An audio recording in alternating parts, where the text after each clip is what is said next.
Rebekah, it's always very tempting to want to dismiss a character like Putin as crazy, which isn't entirely comforting, by the way, given that he has a nuclear arsenal at his disposal. But you, in your book, and I think we get to the nub of your book here, you portray him as a rational actor, a man driven by an ideology based on the suspicion of the West and fueled by historical grievances.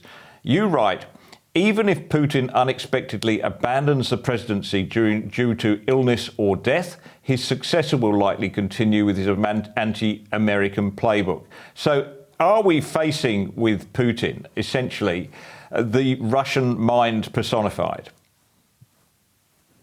Yes, I believe that. I stand by my analysis that if Putin were to slip on a cabbage peel, if you will, the person who is going to come and take hold of, take control of Russia can possibly be even worse.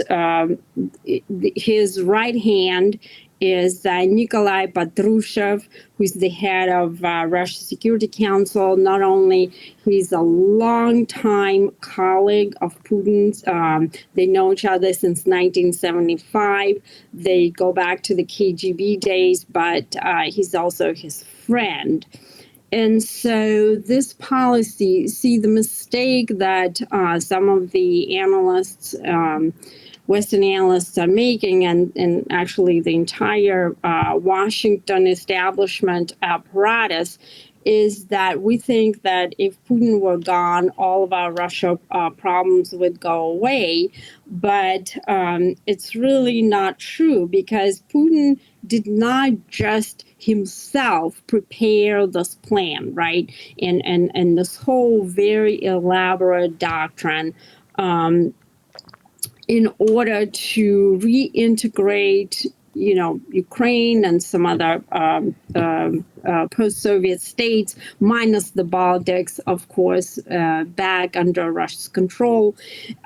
He's surrounded by very, very loyal henchmen, right? And his general staff, which is the brain trust of the Russian military and in intelligence, supporting him in the development of this, asymmetric strategy. And they thought through very, very deeply by studying American society. And, we have elections coming up, right, the midterms. And so it's an almost certainty that the Russians are going to interfere again.